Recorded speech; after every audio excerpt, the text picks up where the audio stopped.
the second thought? There is no second best.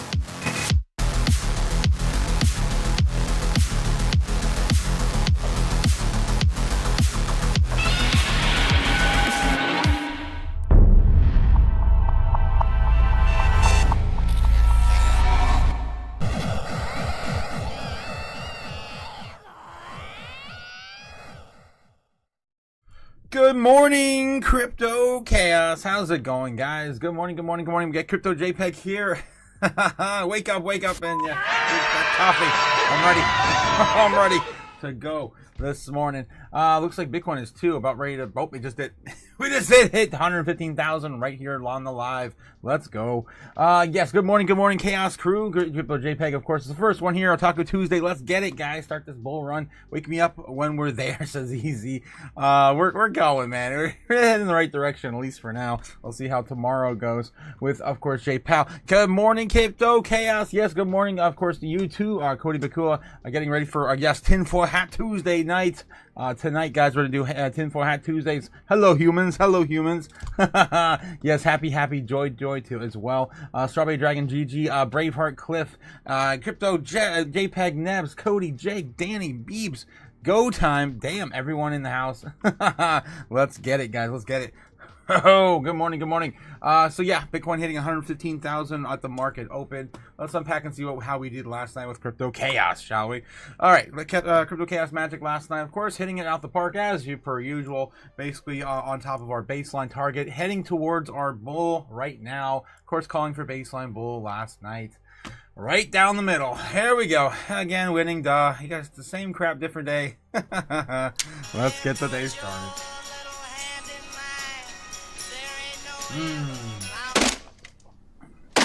Thanks, Bill. Okay. All right, guys.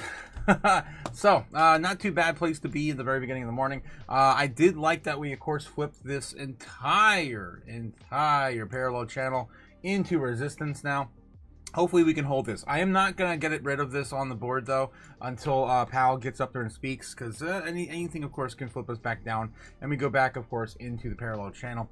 All right, so again, that's kind of where we are this morning. Hold on to your butts. We'll see how the market open bell brings what it brings to our space. Hopefully it doesn't crash it. We'll see how it goes. Let's get, of course, the stock market right now still sitting around neutral or fear. I think it's still in fear, right? It's like 35 in fear. Let's take a look real quick before the marketing bell opens. We got about 6 minutes or so. I do have this to share. Just a quick little update from Trump and his tour of Asia right now. He's in Japan. Let's go.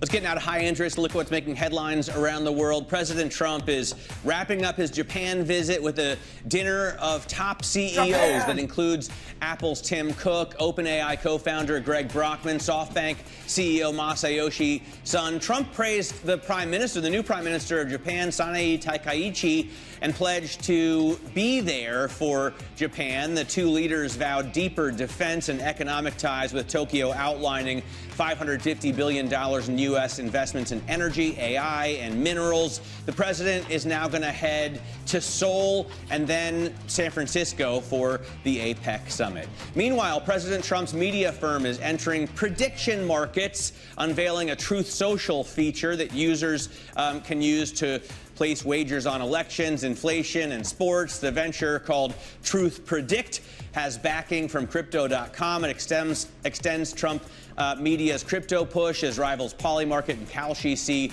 record trading. The CEO, Devin Nunes, says it will democratize information by turning free speech into market foresight. That's amazing. Here we go. Marketing. Goldman Sachs CEO David Solomon said he doesn't see systemic risks in credit markets despite the collapses of First Brands Group and Tricolor Holdings. He spoke with Bloomberg's Jumana Bersetchi at the Future Investment Initiative event in Riyadh earlier. I don't see anything in the context of a handful of bad credit situations that's leading me to say that we have a systemic issue around the corner. Yeah. Unfortunately, lenders make mistakes. There is fraud in markets. And that's something that as lenders we all have to try to protect against. But we should not be fooled by the fact that this is a very robust credit environment. Credit spreads are tight. And when we do have a cycle, which probably will come when there's an economic slowdown, there will be losses, and we'll feel that across the economy. striking says a it's different fine, tone it's just than normal perhaps fraud. JP Morgan's Jamie Dimon. Coming up on the show, Moneta Chief Global Market Strategist Ethan Devitt discusses earnings revisions and the rise of job cuts this quarter. This Yes, is more doom Bloomberg Open coming. Interest. More doom coming soon, guys. All right, so that's a quick little market update. Of course, with Trump in Asia right now, still doing the thing. I think he's going to wrap that up in Japan. He already did that, I think, last night when we were all sleeping. And then he's going to be heading on over to, I think, what was it? Korea. He's going to South Korea, and then speaking with Xi Jinping tomorrow. I think Thursday. No, Wednesday. No, he's going Thursday. I thought, and then Friday back to San Francisco. Okay, for the APEC summit. All right, so that's the current schedule. Of course, for our president, still doing the thing. All right, let's get back into just some sentiment overall before the market bell. I just want to kind of show you guys where we were left off yesterday, before the market bell hits, and we got about 2 minutes. Hurry up over there. Okay, yes. Sitting at 38 in fear this morning. Not too bad. About ready to flip that into neutral for the stock market, maybe. We've already been in neutral, of course, here in our space in crypto. Let's see where we currently are after the foreign market close. Sitting in neutral, sitting at 50, right on the dot. Let's see what today brings, guys. And with that, we got about a minute and a half or so. Okay. When Lambo, what? Yes, of course, Banana. You know when Lambo. Don't really need to. When will then be remind now? you. Soon. It's coming. I hope you really don't want a Lambo. Hopefully it's just part of the. You just, of course, playing the meme. Dylan Crumb says, he's stealing Kalshi's idea? Probably. I don't know what the context is on that one. Good morning, Chaos. Good morning, Dylan. How's it going? Okay, all right, guys. So yeah, crypto bubbles right now before the market open, sitting up on 2%, almost a percent before the market open. Okay, and Bitcoin still kind of rallying above 15K, 115K right before the market open. Again, guys, if you guys are just jumping in right now, of course, we are winning it from last night's Crypto Chaos prediction. Crypto Chaos Magic still on point. We've been on point now almost every single day for like the last 3-4 weeks. We missed a day. I forget what day it was. It was like at the beginning of the month when things were kind of weird and sideways. But yeah, we basically been calling this, guys, for a while. Calling for basically a return back to 120s this week from 110s, going back to 110s last week, and the following week into next week is hopefully the 130s.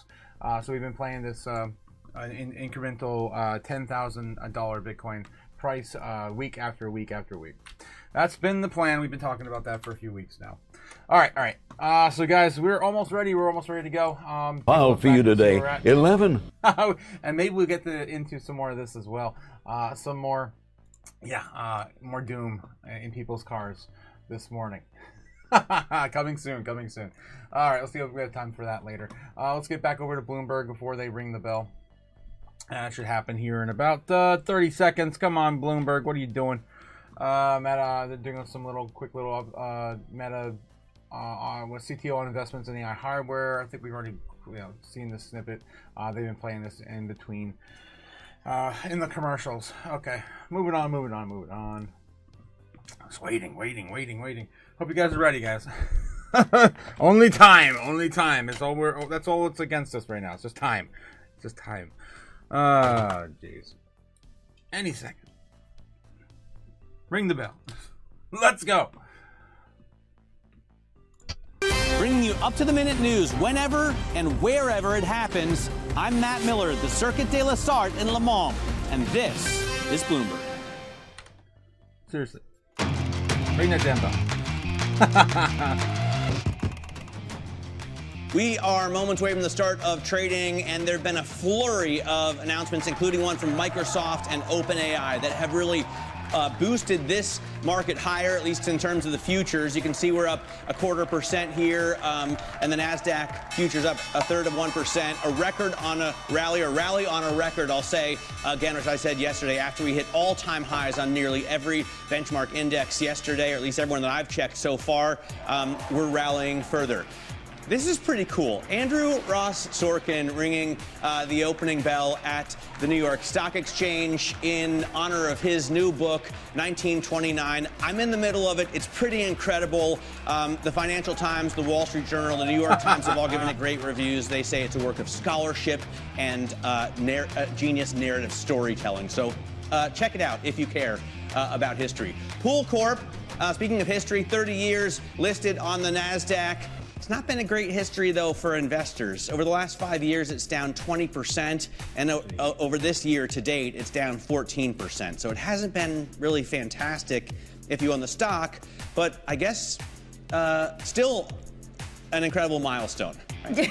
Yes, very well put, Matt. I love it. Look, if you bought stock in 1929, by the way, I'm probably doing really well. You're doing great. You're doing so well. Yeah. And maybe it's a sign. We're talking about Andrew Ross Sorkin writing his book about 1929. Stocks are at an all-time high. What could go wrong? Yes. The stock to watch this morning. It is Microsoft. Nothing but and it has doom. moved the entirety of this equity index higher. Microsoft up 3.8%. It's getting a 27% ownership stake in OpenAI, worth about $134 billion. That was announced at the top of this hour.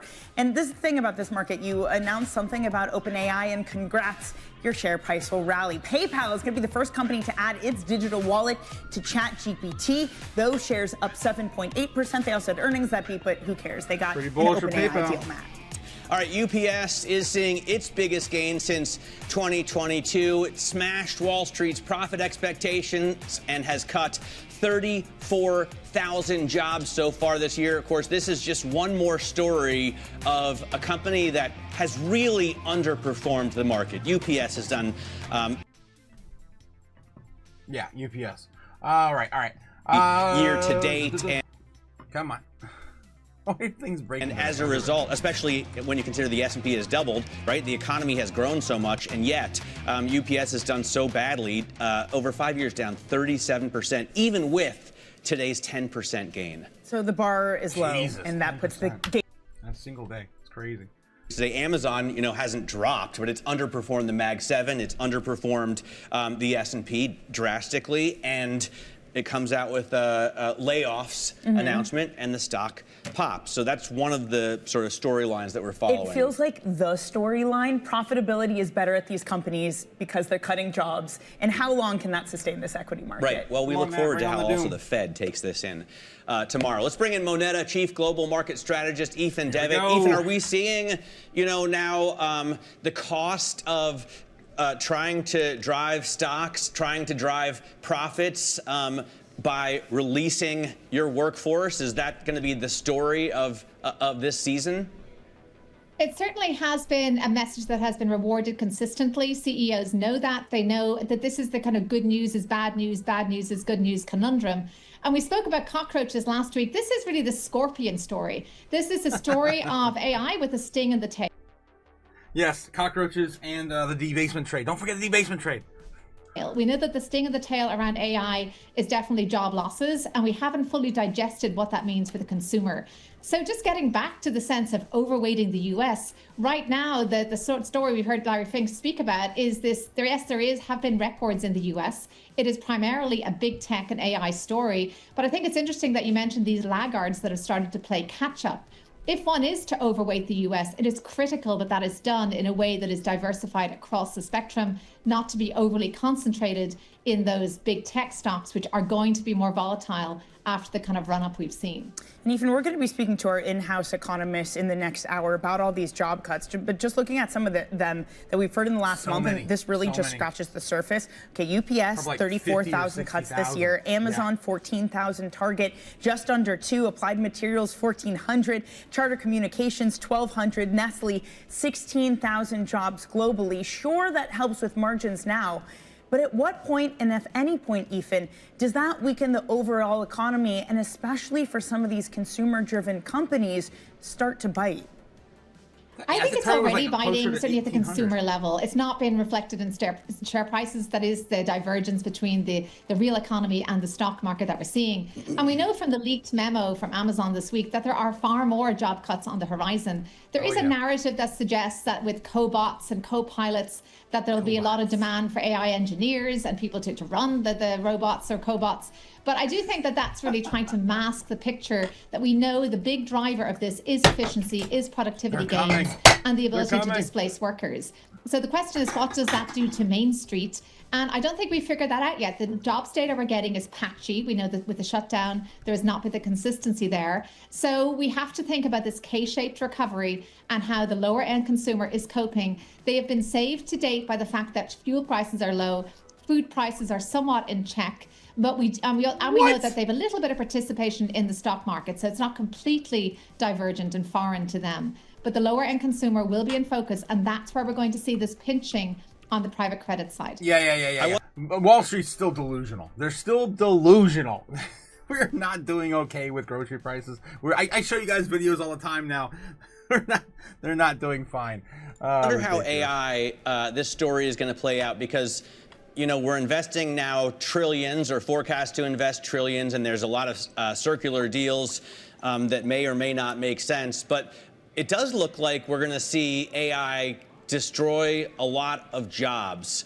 And that can't be good for the economy. Or is it kind of evened out by the fact that our labor pool is shrinking anyway?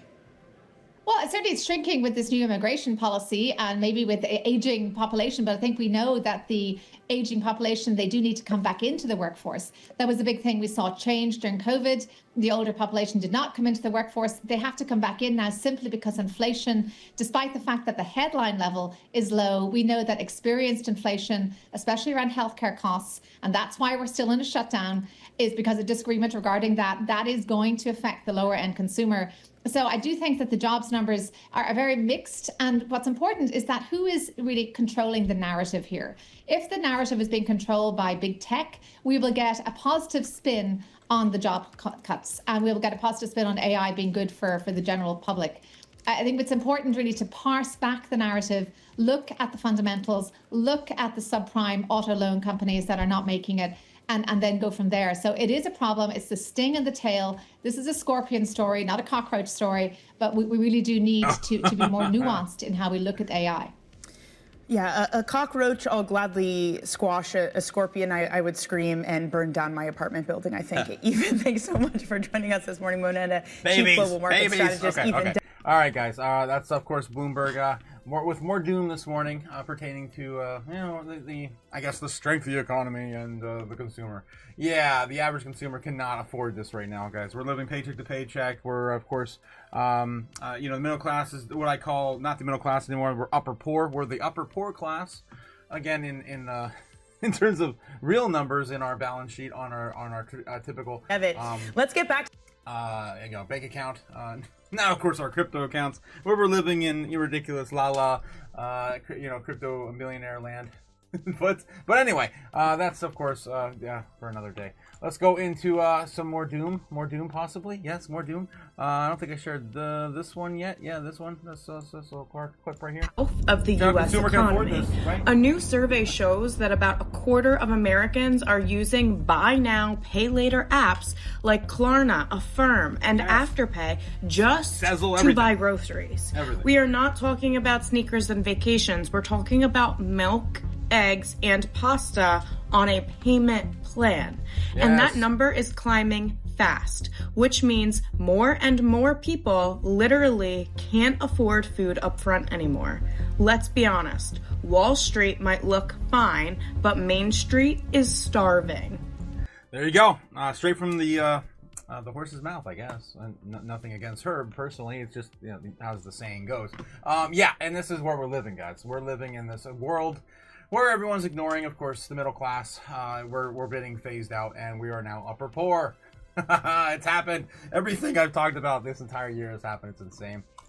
Absolutely insane. Robots, of course, taking everyone's jobs. The people on the street starving. Let's look at some headlines we got today and see what's going on in TradFi before, of course, we jump into crypto news in about 15 minutes or so. All right, record highs after a round of strong earnings. Breaking news on the SP 500, of course, hitting all-time highs yet again. What else is new?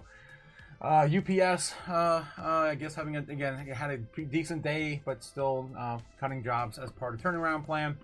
Shares surge. Amazon laying off 14,000 corporate workers as they invest more into AI. Again, it produced its millionth robot this year. I think it was in the in about what was it, the summer, around June, July. They put out their millionth robot, and they're continuing to do that. But these are corporate jobs. These are all being replaced by AI. Of course, white collar jobs are all going to be replaced by AI, and then blue collar jobs eventually by the robots later.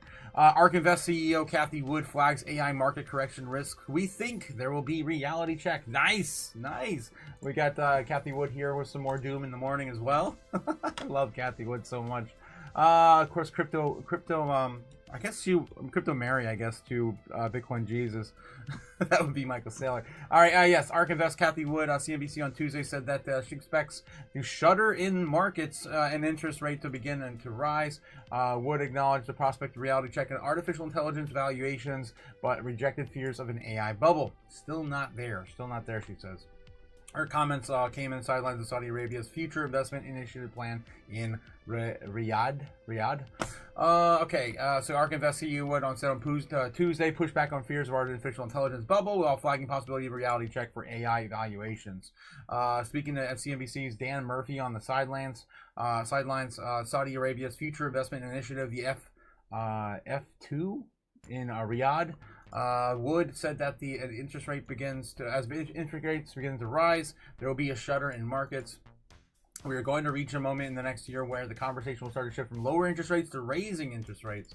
The closely watching investor said there are a lot of people out there who think the innovation interests are inversely correlated. This is not true over history. I want to disabuse people of that notion. But nonetheless, this way the algorithms work these days. We think that there will be a reality check. Shall we say? Her comments come from amid concerns of soaring tech valuations of both businesses and investors pour money into the sector. Wood is one of the, of course, business leaders who've been watching, of course, AI, of course, all the disruption, the tech innovation, yada yada yada. I don't want to get into all that backstory. AI is not a bubble, says Cathie Wood. I'm not saying there will be any. There will never be any corrections. Of course, there will be. She says. So many people worry. It's okay. This is too much, too soon. But if the expectations for AI, especially embodied AI in the way that is I just described, are correct, then we are very at the beginning of the technology revolution. Wood said. Asked whether AI is in a bubble right now. Of course, I do not believe AI is in a bubble. And what do I do think is the enterprise side is going to take a while for large corporations to prepare themselves to transform. And we're seeing it happen right now. All these layoffs coming, and much preparation for AI to take over. Global markets rallied in the start of the week with investors buoyed by the hopes of the U.S. and China could soon reach an agreement on trade. Which again, guys, by Friday we should know something, right? Whether it's gonna, take off or not. U.S. stocks jumped to fresh records on Monday, with Asian markets also seeing solid gains. Investors also closely watching a number of key market catalysts, including big tech earnings, Federal Reserve interest rate decision. The U.S. Central Bank is widely expected to cut rates for the second time this year, tomorrow. All right. So that's some interest pieced into, of course, Cathie Wood's investing. Jim Cramer, yada yada yada. Bill Gates softens climate's disasters approach, says strategy needs to shift. We're going to shame them. Upstart activist investors target America's underperforming banks. They are basically they're got to get on crypto. They're going to, of course, lose their shit. And they are jumping on big. They're making huge partnerships every single day. We're talking about them. Of course, with one of the biggest ones happening last week with Coinbase and JP Morgan partnering up. Here are Tuesday's biggest analyst calls: Apple, Qualcomm, Apple, Palantir, Amazon, Reddit, Microsoft. The Fed is likely to keep cutting interest rates, but multiple dangers lurk. We talked about this yesterday at great length. I don't even want to go into this again. Basically, the dangers that the Fed is running into right now is they're kind of stuck between a rock and a hard place. The economy is not great, right? So they can say whatever they want. We're going to cut interest rates for the banks and the companies so they can get the employment rate back up. But other than that, we should really not be cutting rates. We should be raising them. If you wanted, of course, bring the inflation really down. Again, that's why we burn money every single night on the channel, every single day. This is what that comes from, guys. All the silly pieces of dollars and bills. We have to sacrifice to save the dollar. Yeah, it's dead, guys. It's not coming back. What are you, stupid? BlackRock linked tokenization firm Securitize to go public via SPAC deal. Again, more of BlackRock. Private sector created nearly 15,000 jobs a week over the past month. It's not enough for all the ones we're taking away. Nowhere near. Some things I'm not quite rocking about this latest market advance. Ooh, this one came out 60 minutes ago, but it is a pro article. I cannot read that one because we don't pay. We only get what we get for free. What are you, stupid? Yes. Google is bringing a nuclear power plant back to life, feeding AI data centers. Kathy Wood says humanoid robots will be the biggest of all AI opportunities. Guys, we need crypto in order to facilitate this AI and robotic revolution, because that's the only currency we're going to be using to facilitate trade between these two technologies. Okay, so it's very important. You need to understand that this is not; these have to go together. They have to go together. All right, PayPal shares surged 14% after OpenAI deal to become the first payments wallet integrated with ChatGPT. And what did we see last week, guys? We saw them unloading a whole bunch of capital into PYPL, or that's of course their PayPal USD. Was it PYL USD? I forget the ticker for PayPal's stablecoin. But anyway, of course, we saw that fat finger, $300 trillion accidental. It's supposed to be 300 million. I don't know how you screw that up. That's a lot more zeros. They must have thought they had a decimal point in there, or maybe it just skips over decimal points. Something like that probably happened. Of course, that's what we were talking about a couple weeks ago. And they are getting ready for probably something like this. So yeah, PayPal has signed a deal with OpenAI to have its digital wallet embedded with ChatGPT, so users can pay for items found through their leading customer AI tool. The company told CNBC exclusively on today.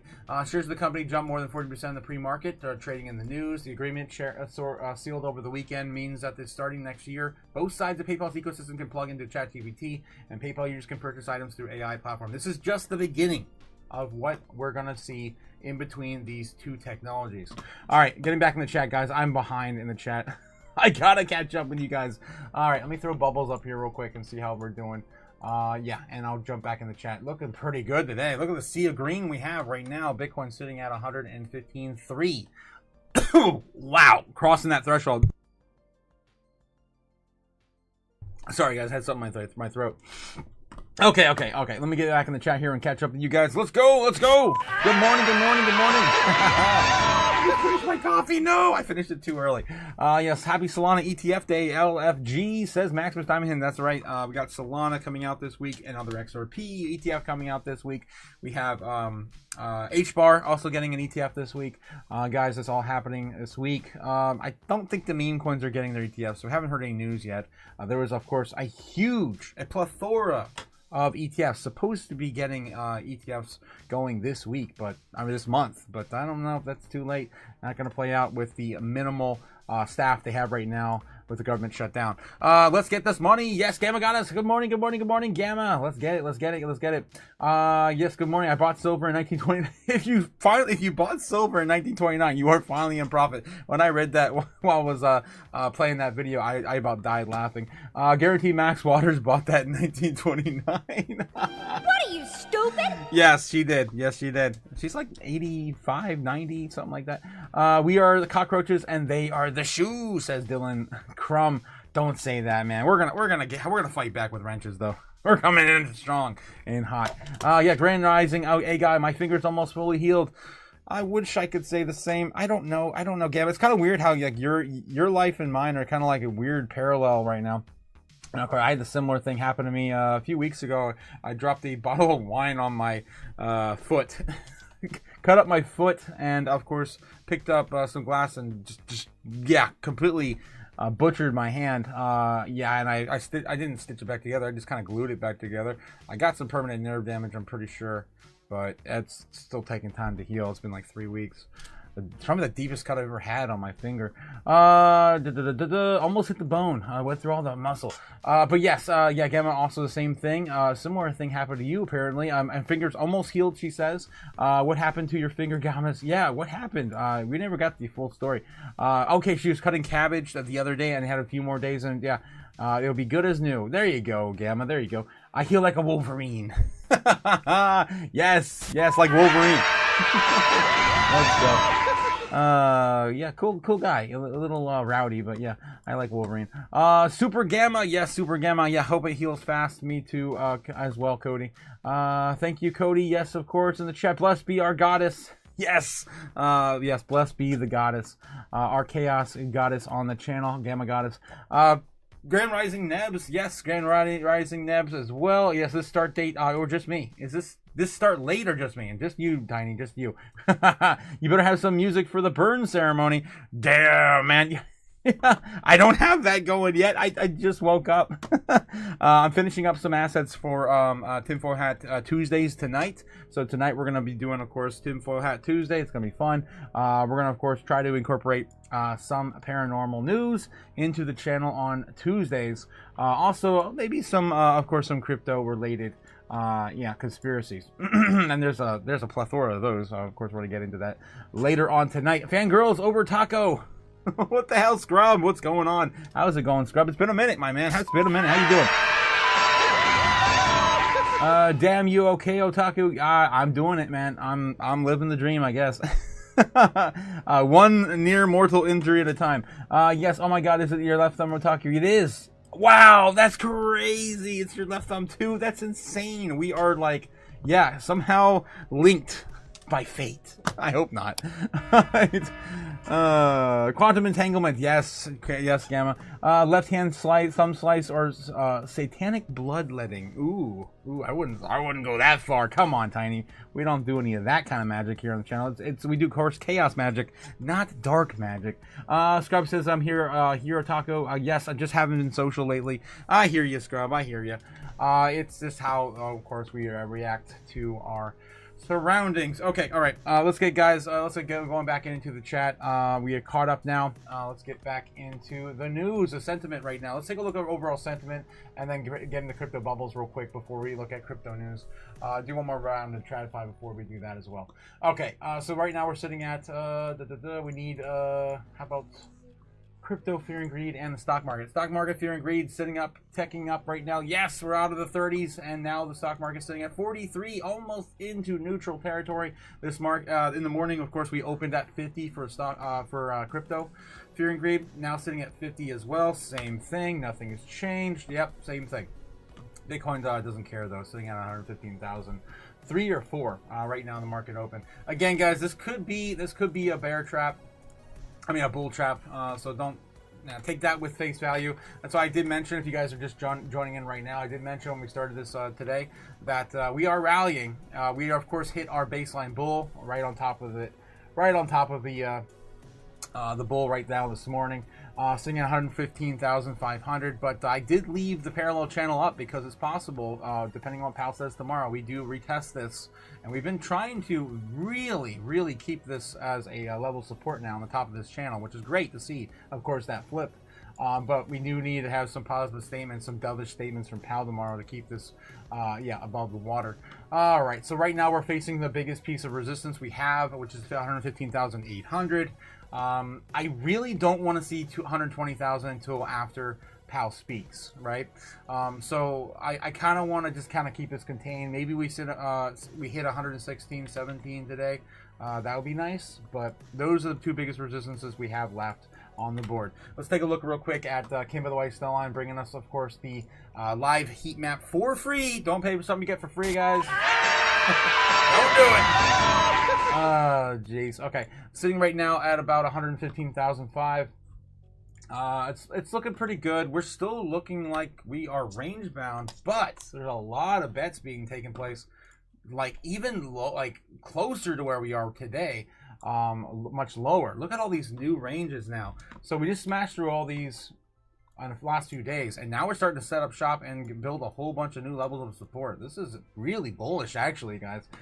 Before today, all we had was the big one down here at 107,005.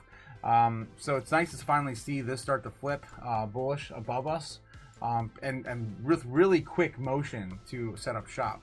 Again, the biggest level we have is that 107, and everything above us is, of course, what we're facing resistance at right now. And I already mentioned that, and I already set up shop on those two key areas. 115, what is it? 8 and 16.5, something like that. Those are the next two key areas. And then we got to smash through, hopefully, 120 this week.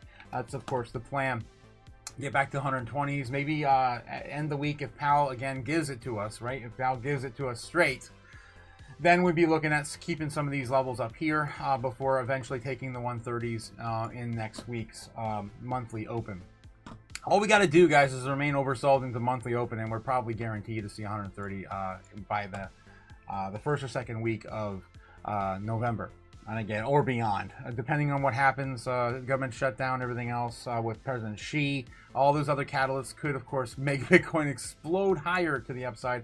We do have levels as high as 150,000 loading very green now, greener than we've ever seen in the past. And you can take a look and see. Let me zoom in real quick right here on the farther time frames.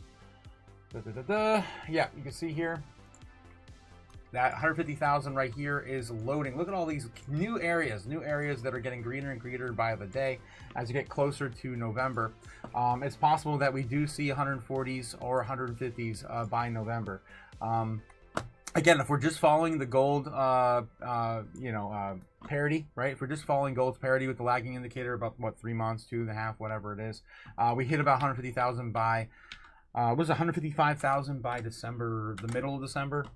We still have that on the board. I'll show you guys real quick. It's still on the board. If I can get it to load. It doesn't want to crash. Oh my God. There we go. There we go. Okay, so yeah, this is of course gold right here. Lagging indicator for gold. We've been following that all year. It's pretty much on par, almost 100%. And that takes us to 165,000, I would say, by the beginning of January if we do not stop. Of course, I do think we will have some sort of rollover into next year because of taxes. I don't know if everyone's going to be doing that by then, but yeah, if we look at about the end, towards the end of December, looking at about $150,000 Bitcoin. All right, again, if we just stay on parallel to gold's previous breakouts on lagging indicator. All right, so yeah, Bitcoin's still sitting on 115,500.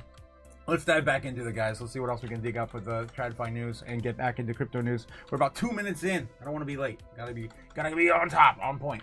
All right, let's do another run through TradFi real quick. See what else we got. Let me clean up the rest of these other things. Okay, let's get back to it. Bloomberg on break. CNBC probably on break. Okay, we got Kramer rattling about something. Or the Dodgers. A lot of people talking Dodgers. Oh, well, I couldn't stand for the Dodgers. Get up at the time the game ended. I'm not aware. Is there something going on? Ohtani's, what, 4 for 4 or something? Yeah, when that game ends, God. What are you, stupid? Okay, moving on. Fox Business. Gold miners ETF. Okay, they're on break as well.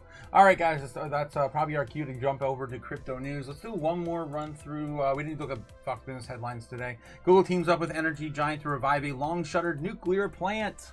More nuclear plants turning back online. Trump meets with Japan's first female leader. Yes, we signed rare earth deal with Japan. That's, of course, happened last night. If you guys didn't catch the open when we started, Trump is currently in Japan, leaving for, I believe, South Korea tonight. We begin with more on what the president told reporters in Japan. Ashley Strohmeyer is live for us in the New York City newsroom with the breaking information on this. Ashley, good evening. Yeah, hi, Trace. President Trump, he's going to make several stops during his overseas trip to Asia, including Japan, where he met tonight with the first woman to ever lead the nation, Sanae Takaichi. The president has noted her close political ties to the country's former prime minister, Shinzo Abe. And you'll remember he became a very close Trump friend during his first term, something Takaichi thanked him for as the pair held their first meeting in Tokyo. Tonight, President Trump said he is optimistic about the future of trade with Tokyo just before signing an agreement on rare earth minerals. Listen. We're going to do tremendous trade together, I think more than ever before. We're just signing a new deal, and it's a very fair deal. Japan has floated that they intend to buy a fleet of American F-150 trucks. If Japan makes that announcement, that would be a major win for President Trump, who has long complained about the American vehicles being shut out of the market that is home to the likes of Toyota and Nissan. And in the meantime... Okay. There we go. So we got the current update with Trump in Japan. So rare earth and mineral. I don't know how much Japan really produces on the tiny little country compared to the rest of the world. But he's got at least some trade deals over there with our vehicles and all that sort of thing. All right, what else we have here? Brian Kelly firing could create record college football coaching buyout. Musk's new Grokpedia crashes on launch day. What? I didn't even hear about this. Grokpedia, really? Founder new platform, truthful and independent alternative to combat editorial bias. Tesla founder and CEO Elon Musk once again testing the limits, this time with his paycheck. The Tesla board is pitching... the paycheck thing again. They're trying to, of course, keep him around, and his pay is up there in the trillions, on the new payment plan. We'll see if that actually comes to fruition. So Grokpedia officially went live on grokpedia.com. Let's see if we can actually go to it real quick on the channel. See what's going on with that. Grokpedia, okay. I will just ask them crazy, like, who is Satoshi? Grokpedia. Okay. Nakamoto? It's very extensive. That's at least good. Nakamoto. Okay. Okay. So it's a very wow. This is actually pretty cool. It has like every single reference ever. Holy crap! Wow. It's 152 references to Nakamoto. Diving into basically create a synopsis of whatever you want to look into. That's pretty cool. All right. So anyway, I'll see what the headline's talking about this. Although the debut was not without issues, the site launched in the afternoon, crashed within hours, but before returning an hour later. I mean, that's probably just overuse of everyone just jumping on and of course crashing it. Early visitors reported seeing minimalist homepage titled Grokpedia version 0.1 with a simple search bar. I mean, that's what's there. That's what's there. All right. I'll have to wait and see what comes out of that here soon. Brian Kelly, I would imagine they're probably going to want to integrate that with AI in the future to cross-check everything. Brian Kelly firing could create a record college football coaching buyout or whatever. Expiring Obamacare remains sticking point as shutdown continues. I'm surprised none of the headlines are talking about the food stamps, guys. Food stamps are already expired in some states, and then by the end of the month are pretty much going to be expired across the entire United States of America. So again, guys, be safe out there. Don't do anything stupid, right? Don't do anything stupid. Maybe hunker down for a few days into November. Wait for that to kind of cool off, because it's going to get real. People are going to start stealing from stores and, of course, trying to get whatever they need because they're not getting those free benefits. SNAP, WIC, and general food stamps are just not going to happen next month. All right. People are going to get desperate and do dumb things. I think that's pretty much it. Let's get into some crypto news now, guys. So what we have here today. All right, starting with cryptonews.net. HBAR ETF goes live on the NASDAQ during the U.S. government shutdown. Yep, so that is out there. We talked about that last night. We were going to get the HBAR. We're going to get a Solana ETF and another XRP ETF this week. I think there's another one too. I'm just spacing. I forget what it was. Hedera's first U.S. ETF launches on the NASDAQ with the teacher HBR, which is, of course, perfect for them, giving the investors direct spot exposure to HBAR via regulated brokerage accounts. Okay. Canary Capital's HBAR ETF debut marks a major step for institutional crypto access, joining Litecoin in a wave. That was the other one I was thinking of, Litecoin. A new wave of U.S. spot ETF listings this week. Breakthrough for institutional investors. Of course, there's just more coins now available to TradFi, right? So this will be, I think, the 4th token or the 5th token that's now available to boomers, old money via ETFs.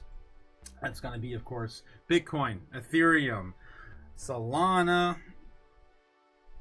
I think Cardano might have one. Nah, maybe not yet. I don't remember. And then we, of course, have Solana and HBAR now. So we got about 5 or 6. We're still waiting for that big Grayscale one, which is going to have the top 10 assets basically rolled into it, or top 5, excluding meme coins. All right, moving on. What else we have here? Who will be in the new Fed chair? Who are the strongest candidates according to the latest prediction, probabilities, yada, yada, yada. Yeah, there's 5 candidates. Maybe they have pictures on this one. We talked about this yesterday morning and last night. They don't have pictures on this one. Come on. But yeah, the interesting take I had on it was that Rick Rader, BlackRock CIO, we've been talking about him for years now. Yeah, he's been, of course, a big proponent of Bitcoin, obviously, through BlackRock's Bitcoin ETFs launching last year. He's right there on the list. He's on the list with Waller, which we already know his stance right now with at least stablecoins and yield-based products, right? There's a few others like Hassett, but the other two I don't really, I'm not familiar with. But either way, looks like Trump is getting his picks ready to go. That'd be insane if we have a CIO of BlackRock on the board, or the head of the Fed coming soon. Again, whoever gets in there, I hope will lead towards the end of the Fed, and again, the debasement of the dollar. What else we have here? Coinbase disrupts Bitcoin-backed lending with low bar for servicing Americans. Pepe holds key support level. Yada yada. That's all just trash. Hopium, FUD articles. Kathy Wood's ARK Invest adds $30 million of shares of Jack Dorsey's Block. Again, betting big on Block. HBAR rallies 17% to recover October launches. How is HBAR doing? Let's take a look at the charts real quick. Bitcoin's still holding 115,003, down about $100 since we last looked at it. Let's take a look at HBAR. Do I still have it on the board? Yes, I do. HBAR with a little bit of a candle. You know what this reminds me of? Last night's Miria nonsense. I mean, I could not stop. Every sentence I had was taken over by my alarm going off on Miria last night. And that's exactly what it looked like last night for Miria. All kind of settled down now, basically back down to where it was. There was some sort of buying pressure for Miria last night. And again, guys, for those who know, I don't want to be shilling this coin to anyone who's not paying attention to it. I personally have invested way too much into that dumpster fire. All right, moving on. All right, 115,003 on Bitcoin. Let's get back into, the assets. Other assets that are popping off today. Anything else going on in crypto bubbles? Let's take a look at crypto bubbles real quick. Take a look at what's possibly on discount still. There's probably not that much left on the week or the month. Let's take a look at the week. What's on the top 100? Nothing. You have no opportunities on the weekly now, guys. Again, time's running out. On the monthly, there's a little bit there, but all the 40% are pretty much all gone now. There's some more riskier plays like XPL. That's that plasma token, still at the very bottom right now. Again, some of these newer tokens still sitting at testing new bottoms, possibly if not the bottom for a lot of these projects. Still looking at about SWI. Down about 20% now, 17, so getting lower and lower now on the monthly. This was down like 30%, guys, where opportunities are fading. We're chipping back up now on almost all these altcoins. What else we have here? Aster's down 40%. Again, a newer token. I don't want to get too crazy in this. It's trying to find its bottom still, so it could be a position of a lifetime. You never know. Again, only risk what you're willing to lose. What else we have here? So that's the closest thing we have to a 40% right now, other than Plasma down 75% on the month. Fetch AI is still down 51% on the month. I've been screaming from the rooftops. All these AI coins have done nothing. This is down 80% on the year still for Fetch AI. That's, of course, the merger of Ocean. I always forget the third one. Fetch AI, Ocean, this other project I forget. The assimilation of those three things into the Super Alliance. Artificial super intelligence, ASI coin. I don't know why it still says fetch here though. It's weird. Anything else here? Avalanche is probably my #1 pick in the top 200 or 100. I mean, just because it's down a decent amount. It's still down. Hasn't done anything this year. Down 21%, 30% on the month. I think it's going to have a huge upswing when we do start taking this off. Still needs an ETF launch, right? So that was supposed to happen this month. Didn't happen. I don't know. Maybe if Avalanche did get one, though. I think maybe a few months ago. Let me double check because I don't remember. There's too many damn things happening in our space. Nope, not yet. Supposed to happen this month. Did not happen yet. What else we have here? That's pretty much it, guys. Filecoin, again, similar kind of idea. The AI trade has not done anything. Nothing has happened. 55% down on the entire year for Filecoin. Could come back with a vengeance as well. But just looking at the monthly here, I'd have to say probably just stick with my guns on AVAX. Still #1 pick in the top 100. I don't know if it's going to get a 10x. I'm just saying, like, my idea with Avalanche right here, if I were to buy in right now on the top 100, is just to try to get a quick swing in and out. Maybe use that as a leverage play to go up and then take it out. And again, not financial advice, guys. Don't do whatever I say on the channel. I'm just some crazy guy sitting on screaming on YouTube with a mask. What else are we looking at here? Anything else though? Renders down again. Another AI play. Down 50% on the year. It has done nothing. 23. Yeah, on the month. Yeah, we're running out of opportunities. I'm gonna stick with how about Say? Say's down 26% on the month. Again, 40, almost 45% on the year. Has almost down 50% on the year. I think Say's gonna knock people back when that thing starts to move as well. Market cap is only $1 billion, so it's possible that you know, a 5-10x. There's of course gonna be a multiplier with every other asset. It's not just market cap, but it's mostly market cap. So yeah, those are my top 2 picks today. AVAX, Say, and maybe a close third at Sui at 17% off on the month. Again, opportunities are gone, guys. Look at the week, all green. Daily, all green. The hour, all green. Running out of options. Top 200 assets as well, doing the same thing here on the daily. Kita's down 6%. Nothing's really down more than, nothing's down 15 at all. Nothing's down 15% at all. Looking at the weekly, there's hardly anything here as well. Again, everything's chipping back up. Everything's getting ready to run. AIA. This thing just moved into the top 200 today, I guess. It's ranked 299, so yeah, it's barely holding on to top 200 assets, 2 to 300, right? So yeah, I don't know what the hell this coin even is. D-Agent AI. D-Agent AI. Okay. Of course, more of those, trendy AI tokens. Is that White Rock? It's 10%. Nothing really here on the weekly. On the monthly, though, we're looking for 40s, 50s, 30s, I guess, at the low. Again, most of these coins have very small market caps still. Oh, God. Metal Pay's in the top 200 on the month. That's insane. Metal Pay, it's been a while since I talked about Metal Pay. Metal Pay was, of course, one of the leading tokens settlement for FedNow. That's the Fed's settlement layer. That could still be in play as well. Down 25% on the month. That's a decent pick. Avantis, huge pullback still. It's still pretty new. So it's still trying to find its bottom. It could have already found a bottom. It's kind of moving up a little bit there. What am I looking at, man? These freaking meme coins are all over the place still. You can see how they're moving away, though. I'm telling you, there's less and less meme coins every day in the top 200. So we're starting to really see some real utility move in here. Peanut, though. Freaking Peanut and Turbo still hanging out in the top 200. What else? Damn, I cannot... I'm not really jiving with most of these, to be honest. Not really jiving with most of these. I guess maybe Avantis has sold off enough. Linnea, those two have been pretty big in terms of in the spotlight here lately. If I had to pick two, just by looking at what I'm seeing here, probably those two. Everything else has already moved.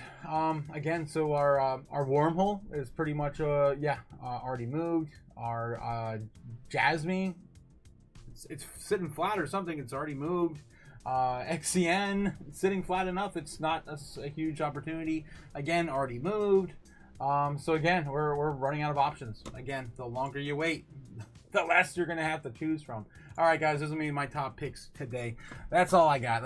Again, this is what I would do with my sets. Not I'd buy that for $1. Exactly. Well, okay, guys, let's go back into TradFi and see what else we may have been Ira, missing. what are you going to be listening for tomorrow? Because I'm not going to be listening, but I'm trusting you're going to be listening to this press conference at 2:30. Tomorrow's going to be a long day. Oh, Ira, talk to me. He's out playing soccer. You know, he's probably watching the Aston Villa match. So. Oh God! Wow. So yeah, they're trolling over there. All right, moving on. CNBC. What else we have here? Squawk on the street. They're going on break. Fox Business probably on break. No, their market check. Dow Jones stocks is all-time highs on earnings roll in. As the earnings roll in. All right, Bitcoin sitting currently at 115,008, almost at 116. We're smashing through resistance today. The day before, of course, the Fed meeting. So yeah, we're about ready to break out. I would imagine we might come back down and try to create a handle here. This is a pretty much textbook cup and handle pattern about to ready to break out to the upside and retest 116. If this does play out, again, there's a 60% chance this does. We will be going back to 117.8 towards 120.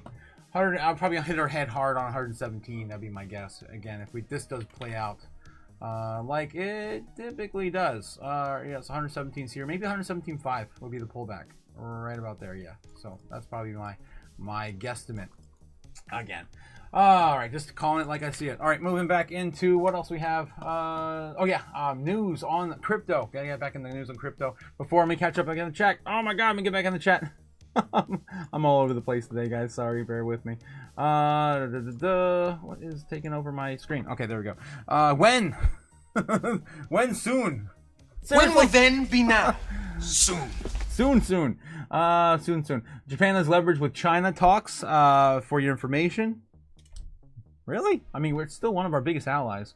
I don't know if Japan really wants to do too much with China still. They have bad blood still between those two nations. Tiny. Let me go. I'm still, oh my god, I gotta scroll way up here. Holy hell. PYUSD, of course, is the PayPal stablecoin. Thank you, Maximus. Crypto Diamond Hands. You better have some music for the burn ceremony. I gotta get going with that. Anyone who bought silver in the last, I do have to, because so you keep giving me ideas, Tiny. I'm gonna put that back in my my idea book. Let me open that real quick. So I did put that in there yesterday, but I just popped an idea in my head, and when you keep reminding me, I'm like, I need to add a chant, like like the intro or the the intro to I Got a Feeling, like ooga chaka, ooga chaka, some weird chanting noises for the burn. We do, of course, every night for the Crypto Chaos Magic, when we burn, of course, sacrificing all the dollars, all the bills, trying to save the America's economy $1 at a time. Okay, let me see if I can add that to my list of things to do. Too many things to do. All right, chanting. Yes, chanting will be, yes, the idea there. I'll try not to get banned with whatever I pick too. It's hard, guys. YouTube's hard. It's hard to pick these sound bites. Damn you, okay, Otaku? Yes, I'm okay. We're talking about my thumb. Yeah, I'm just gonna have some permanent damage. Oh my god, is that your left thumb? Yes, of course we talked about that. Okay, I think I'm caught up right about here. Close to Halloween, Halloween's Eve. Yes, so close to Halloween's Eve. Came in with just a little dark magic. Come on, no, I'm not doing dark magic on the channel.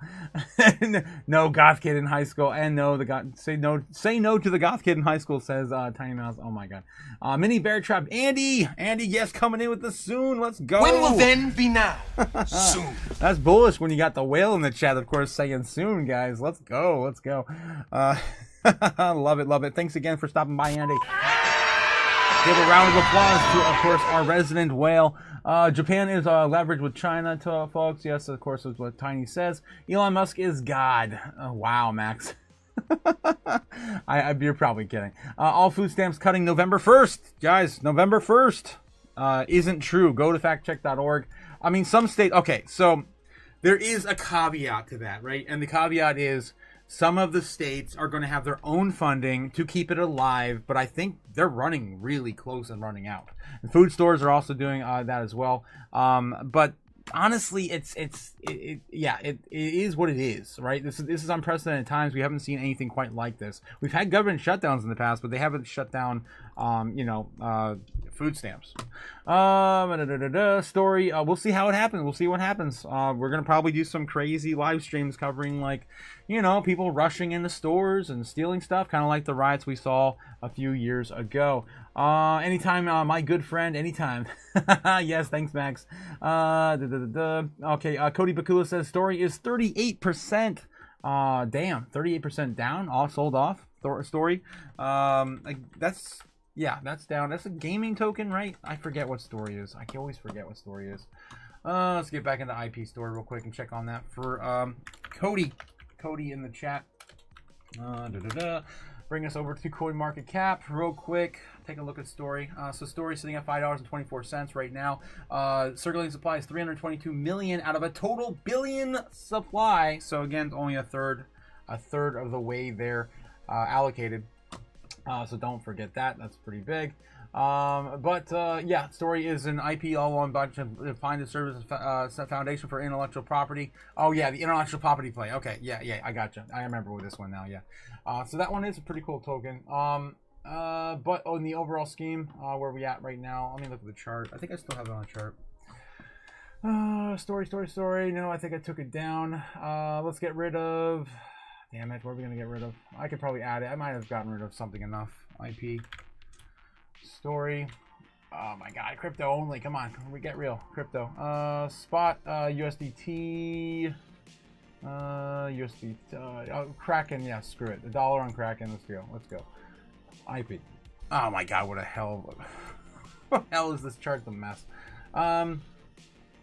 Yeah, I mean, it looks like it's found its bottom. It's just kind of trading sideways. I think it's doing okay. It's on life support right now, but of course, bigger things are coming. Needs to get back above 89% move to the upside to get back on to fight its most recent level of resistance. So that's going to be a huge move. We do see that. The first step needs to get back above what is that? $6. That's the first breakout, about 15% move. Second level would be about 50% move up to about $7.65. Big moves probably coming for IP soon. All right, just a quick little check up there for IP. All right, where were we? Okay, chat. Trying to catch up in the chat. Damn it! It's so big, guys. This is a big text wall. Okay, yes. What's your favorite cigar? Says Tiny Mouse to Max. Dylan K says, I have a lot of AVAX, but I bought more yesterday morning, says Dylan Crumb. Nice. Nimbler Nerd says, Otaku, I got you something you can't refuse. Oh, God. He gave me a Facebook link, my man. I can't look at that on the channel. New York City to Tokyo. Nebula Nerd, yes. F yeah. I'm not sure what that refers to. Dylan K says, I think AVAX could be a solid 5x. 5x on AVAX. I think so too, Dylan. I was actually talking about that last night. I was actually more bullish. I was something between 7, just below 10x though. I don't know if it's going to have the room to run to 10x. $200 AVAX. It requires something like 50, 60. I mean, I was closer to a 10x than it was definitely the latter, which was $300 price point. Right, that was my original price point for last year. But kind of seeing where things are settling down this year for the run, it's possible we could still get $300 AVAX, but the market cap just kind of it's going to be really difficult. It's going to have to be more explosive than we saw last cycle for Solana. And I was comparing the two, of course, assets. Avalanche has some things kind of going for it in terms of the lower amount of tokens. Again, if distribution kind of keeps the token amount the same, it could get there. It could still get there. But I'm still looking at somewhere between realistically $175 to $200 price for Avalanche. If we get some crazy boom and like really do get these $7-8 trillion money market funds sitting in the sidelines jumping in all in crypto, then yeah, probably $300 AVAX, but just trying to be conservative with those targets. Getting back in the chat, the Tiny Mouse, one of the famous cigars, Padron 7000 Natural. The cigar there. Yes, when soon? Oh my god, I'm trying to catch up. You guys are explosive in the chat. Holy hell. Oh my god. Let me take a look real quick. Bitcoin's still sitting at 115,008, almost sitting at that $116,000 key level. We got to break out, guys. We're of course now coming down to create that again possible handle for the cup to the upside, breaking us up to about 117,500 on that measured move. Okay, the Tiny Mouse says, yes, Jake the Snake, I know you are there, Snake Mound in Ohio. What the hell, Tiny? Shout out to Jake. Of course, good morning, King of Ohio. How's it going, the King of Ohio? Hail the King of Ohio! Oh, jeez. OG Bobbin says, yes, we had daylight savings time here in Sweden, so your stream starts at 1 hour earlier than before. Nice. Nice, Bobbin. Good morning, Snake Mound. You mean my castle? Yes, his castle in Ohio. OG Bobbin. Spin the beat. Yes, spin the beat. Of course, our DJ Bobbin in the house. Crypto JPEG says, does anyone use Uphold? How does the direct deposit rewards work? Is it worth it? Crypto JPEG in the chat there. I personally do not use Uphold, so I couldn't tell you. I'll tell you next week and sign up for that. Doing a $250 for my check, says Sean. Direct deposit ends the 31st. Of course, you got going for those rewards over there on that platform. Just trying to catch up with the chat, guys. I'm jumping around all over the place now. Here we go. Maximus Diamond Hand says, Gamma did some dark magic on my bags and she came on my stream, and then we haven't went up since. Damn. No, Max, no. Yeah, we got to get Gamma back on, hopefully next week if she's ready. It's a link to a $379 ticket from New York to Tokyo. Okay, damn, that's pretty nice. That's pretty nice. Yeah, the tickets right now are pretty cheap. I'm actually looking to go to Florida here by the middle of November. I'm still talking to my folks about it. OG Bobbin, so you guys might be seeing me stream from the tropical area, South Florida. Max, the only king of Ohio. Nebs, pump bags. Yes. Bobbin's Spotify playlist. I linked to his Spotify playlist. Nice. Okay. Neblener says, I pump women's bags, men's bags. I even pump ladyboy bags. I refuse to pump the kiddos' bags. Let them sink. What the hell, Ebs? Everyone's bags pumping soon. When will then be now? Soon. Soon, yes. When soon? Of course, easy. Soon's coming soon. Go, I'll check it out when I'm at work, Bobbin. Yes. Fuente, Opus X Lost City says, Spence. Neblener says, Bobbin, you're in Sweden? Yes, he's in Sweden. Jake the Snake says, what's up in Spence? Frenchy boy. What the hell? Bobbin is in the Swedish chef of the music. Hungy, Bungy, Gerta, Merka. What the hell, Jake? What are you making me say, you crazy bastard? What are you, stupid? Oh, jeez. Okay, just watching the parabolic micro pump, Jake. Yeah, exactly, Spence. This small stuff we are excited to see today. 115,800 on Bitcoin. Of course, this pullback would be the handle for a major move up to about 117.5. Again, this is the week, guys. We get back to 120s, providing PAL plays the game with us. Just watching this parabolic micro pump. Yes. We have I really want to read this. What? Nebs? Exactly. Sean says, what are you, stupid? Yes, exactly, Sean, exactly. That is where we are today. All right, guys, Bitcoin looks like it's at the beginning of a banana zone, says Jake the Snake. Yeah, in the long scheme of things, yeah, it is in the beginning of the banana zone. We haven't seen the likes of the banana zone hit yet. And if we're following gold, that would be the beginning of the banana, right? And this is nothing. This little thing right here is going to be nothing in the grand scheme of things. We are about ready to take off like a banana. It's been a while since we had the banana on the charts too. Where the hell is the banana? I don't know where it went anymore. It's lost in the sauce. I have to put another one up there. $300,000 Bitcoin loading. This is funny too, because this line right here, this line right here represents the gold ETF on top of Bitcoin's ETF after they launched each other. So I put that up to, on top of it as soon as Bitcoin had the ETF launch. That was last year, of course, back if you guys following my channel since we started. I started the channel last year on the day that the ETF launched. I've been planning the channel launch since 2023. I've been building all the assets and everything, so we're technically like over 2 years old, but next year will be officially in January. But anyway, this right here is the ETF for gold that I placed right on top of it from launch to launch. So my idea was that we're going to somehow be correlated to that. I just wanted to see how that played out, and it looks like it's playing out pretty well. And if you guys have been following Bitcoin, if you're new to Bitcoin and you're not familiar with its major, of course, pumps and dumps in the past, yeah, we haven't seen nothing yet. Nothing. All right. So yeah, continuing on. The chat just almost caught up here. You guys keep dumping more at me. Bobbin is the Swedish chef of music. Yes. Well, thank you, Jake. We'll definitely thank you. if that does play out. Bobbin in the house. Okay, who took his wrench away? Who took his wrench away? I'm freaking out about that now, guys, because yeah, it does seem like yeah, YouTube. Okay, you have 2 accounts. I gotcha. That's what that is. Okay, what are you, stupid? Yes, 100%. This little thing is gonna be nothing, Otaku. 2025. Exactly. This little thing is gonna be nothing. Yeah, this is my job account, says Bobbin. Nice. Well, I had to make sure you had a wrench on both accounts. Let's go.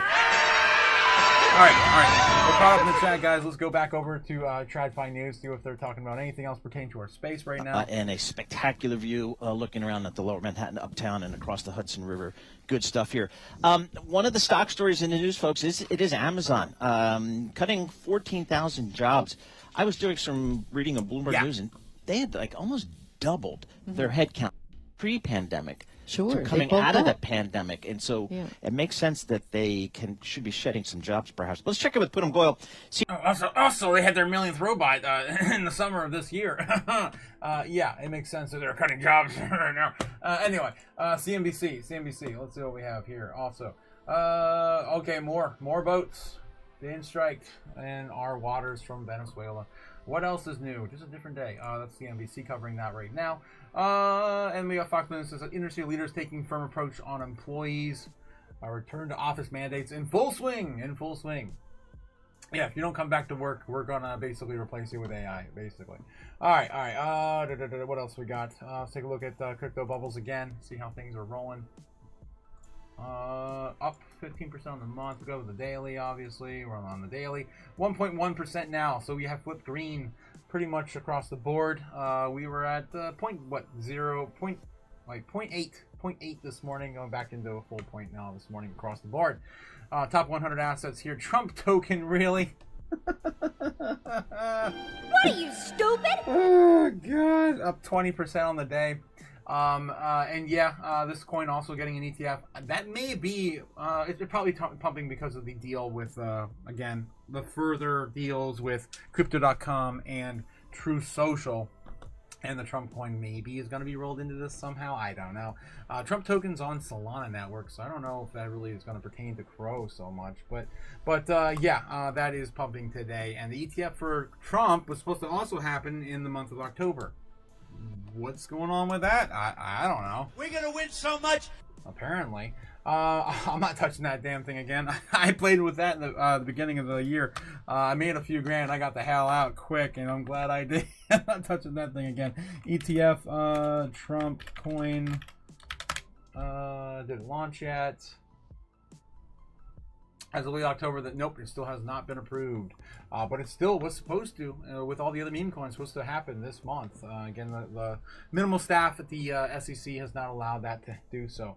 All right, let's see what else we got going on, guys. Take a look at more crypto news this morning. Maybe do some doom scrolling real quick. It's getting closer to crunch time, though. Okay, Bitcoin too expensive for retail, threatens to end bull market cycle. That's a hot take. It's always been on the back of my mind, too, that retail looks, and they always say, oh, it's so expensive, oh, it's so expensive. We're not thinking about the grand scheme of things. We're just like, it's going to literally 10x in the next few years. Why do you not have any exposure? If you guys are... I'm going to get into a freaking rant, damn it. What are you, stupid? If you guys did not catch the last night's live stream, we're sitting at a new record for the amount of Bitcoin on exchanges. A record low, that is. Of course, with a giant cliff, falling off a cliff last night on this. Do not fade Bitcoin, guys. Do not fade Bitcoin. Sitting at a new low of 2.16 million on exchanges. That is all that remains. We only produced 450 a day, and BlackRock and Microseller's strategy company is buying up every single bit of it. They're already 2 halvings in. Guys, you don't understand. They already bought, Microseller's already bought, and I've said this so many times, I've been following it forever. He's already exceeded the amount that's ever going to be mined this year. He's probably over 200,000 purchased this year now. Last time we did the numbers, it was somewhere around the 180s, right? And that's just MicroStrategy's purchases alone. We only can produce 660,000 Bitcoin per year until 2028, when we have that again, which is going to be even far less per year. We're going to have it, so 160,000 would be, it's actually 165, 163, whatever it is. Let's just roll it for easy math. It would be about 80,000 per year starting in 2028. All right. So yeah, ridiculous stuff, guys. Don't fade this. Bitcoin, of course, is getting more scarce, and of course, the normies still think it's too expensive because it's at $106,000 per Bitcoin, 115, 120, 97, whatever it is. 100,000 is definitely too much for most people. But again, if you have some allocation to it, you're going to not regret it going into the future. Bitcoin's diminishing returns and growing inaccessibility for average retail investors are threatening the predicted extension of the crypto market cycle, according to 10x research. Now, people are trying to find ways around like the normie mindset, right? So going from, okay, a single Bitcoin, most people don't even know you can buy fractionized Bitcoin, right? Satoshis don't even know that even is a thing. They just look at face value. Too expensive for me. That's more than my house, or it's going to be more than my house, right? It's more than I paid for my house if they're boomers, right? They paid $65,000 for their home or whatever. What's happening, guys, is they're looking at some other options. Like Jack Dorsey's put this out many times. I think it's a great idea. Again, Jack Dorsey's idea is that if we don't utilize Bitcoin for typical transactions in the daily, day-to-day lives, that Bitcoin will not succeed. I don't particularly subscribe to that. I think Bitcoin's going to be fine either way. But his solution to that problem would be that we rebrand Bitcoin as Satoshis, right? So we would have Satoshi Bitcoin known as the incremental value of Satoshis, which is 100 million Satoshis per Bitcoin. So we'd have 100 million Bitcoins, and then build that into, like, say, a full Nakamoto or like whatever you want to call it, if you actually hit that 100 million mark. That way, of course, you can get people in at the Satoshi level price entry of Bitcoin, and it wouldn't do anything. Like into Bitcoin's underlined value or its code, right? We would just be changing the increment, right, of Satoshi per Bitcoin. I mean, it would just be a rebranding process. Every Satoshi would be literally a Bitcoin, and just terminology, right? If you just change the terminology, it would get the normies in. But it would again, we'd have to go and teach everyone what the hell all that stuff is all over again. Probably confuse a lot more of the normies in doing so. So I don't know how that would go. But anyway, there's a whole bunch of things rolled up into this. And the whole normies not understanding what this technology is going to do for everyone trying to protect themselves from this, right? From this. Yeah. Exactly. All right, so yeah, this is a huge opinion piece. I'm going to read it, even though it doesn't probably align with my beliefs. Anyway, Bitcoin is becoming increasingly unattainable for the average investment, raising questions about whether the current bull market can sustain its momentum beyond the traditional 4-year cycle. Crypto market intelligence company 10x Research suggests that Bitcoin's price, $115,500, is becoming too expensive for the sustained retail purchases, a development that is much in danger and predicted the extension of the current bull market cycle. Despite numerous calls for the extended bull market cycle, drawing on the conclusions of the 4 previous market cycles is highly questionable, according to 10x Research. Bitcoin is suffering from the diminishing returns, the company stated in its Tuesday report, adding, while many view this as a natural sign of maturity, it raises deeper questions about the validity of the so-called Bitcoin cycle theory. Considering that Bitcoin is only a 16-year-old asset, drawing to statistical conclusions from its short term to highly questionable, added 10x Research. And what my answer is to this? Bitcoin's powered by chaos. Yes. When Godzilla walks onto the playground, all your models, they're all going to be destroyed. That's my answer to that. All right, yeah. So Bitcoin may see 125,000 cycle top despite stock-to-flow model forecasting $1 million Bitcoin, which I think is kind of ridiculous, honestly, this cycle. Maybe 27, 28, maybe. Then again, slightly chipping back up. We have to get past 200,000 first. $250,000. FOMO. We need FOMO. We need real FOMO. Despite numerous forecasting models, such as the popular stock-to-flow model, which is widely cited as predicting that Bitcoin surge to $1 million, 10x Research's methodology projected a cycle top of 125,000 for the end of the year. The research firm also says similar methodology to correctly forecast the bear market bottom that occurred in October 2022. So they got one on their I guess on their chip on their shoulder, right? From that one prediction. We just heard from Dan Moorhead this week, right, talking about with that interview with Raoul Paul, talking about how they predicted that Bitcoin was going to hit 118,000 when it did. And their current predictions into the following year, going into an extended cycle, were somewhere up to like 200,000 like everywhere else. 10x price is targeted as modest compared to the predictions of their other industry insiders. Standard Chartered's global head of digital assets research, Jeff Kendrick, predicted the Bitcoin price of 200,000 for the end of 2025. It's kind of like everyone's kind of leaning into, which could be, again, could be a sign that we're not going to see that, right? It could be a sign of that.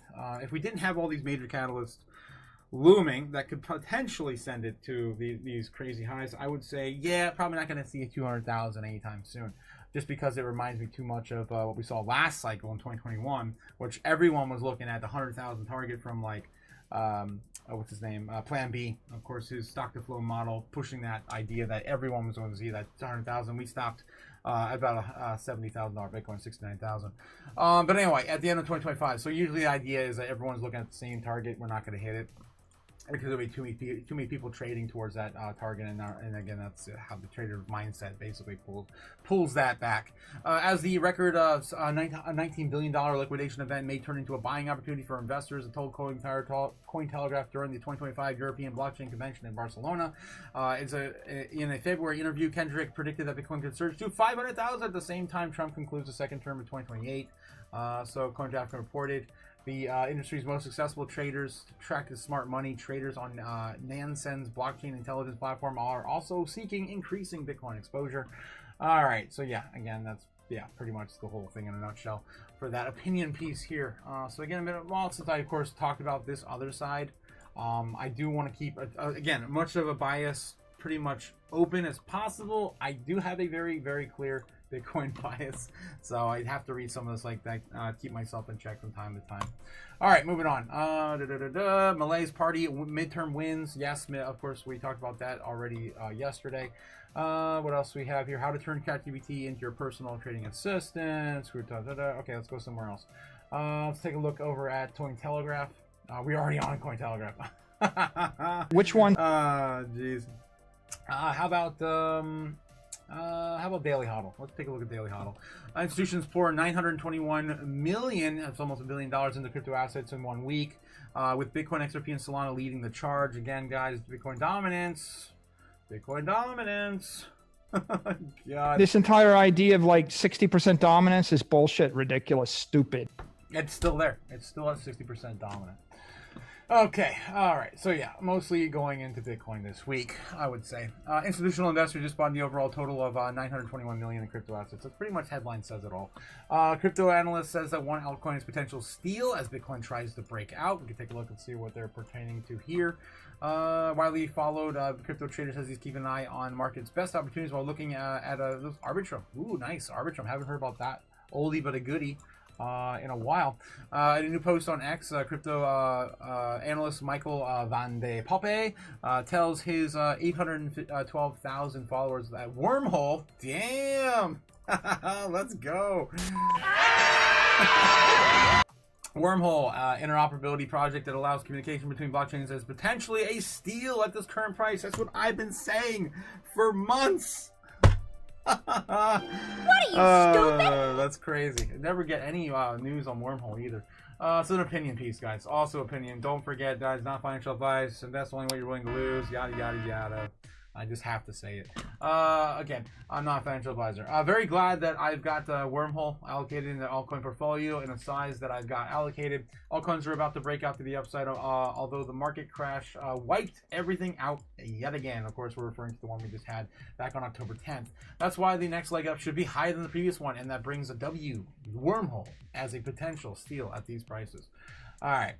So it's an opinion piece. That's again what I've been shouting from the rooftop. The same sort of idea. Yep. Arbitrum as well. It looks like kind of weird that you started talking about Arbitrum. Yeah. Finally, moving on to Arbitrum, the analyst said that the Ethereum Layer 2 altcoin could potentially see up to 200% against Bitcoin soon, consolidating nicely on a strong support level. I've been talking about Arbitrum last year being a sleeping dragon with the likes of Polygon and some of these other chains that people are basically vastly ignoring this year. Okay, moving on. Let's just continue. SP 500 Global Ass signs microsellers Bitcoin, our strategy B company, in the first ever Bitcoin treasury company credit rating. Says firm's outlook is stable, and we still don't have that SP 500 listing for Michael Saylor's strategy company. Coming soon. I mean, once this does happen, guys, I've been saying this forever and ever and ever too. We're gonna have, of course, proxy Bitcoin exposure for the entire S&P 500 invested market. Hi there. Oh yeah, my eye of the tiger, guys. I gotta go run 2 miles. That's of course my keeping me in check. So I gotta get going here soon. SP 500 research strategy capital position is contained by how Bitcoin is treated in risk-adjusted calculations. Operating cash flow remains negative. Yada yada yada. All right.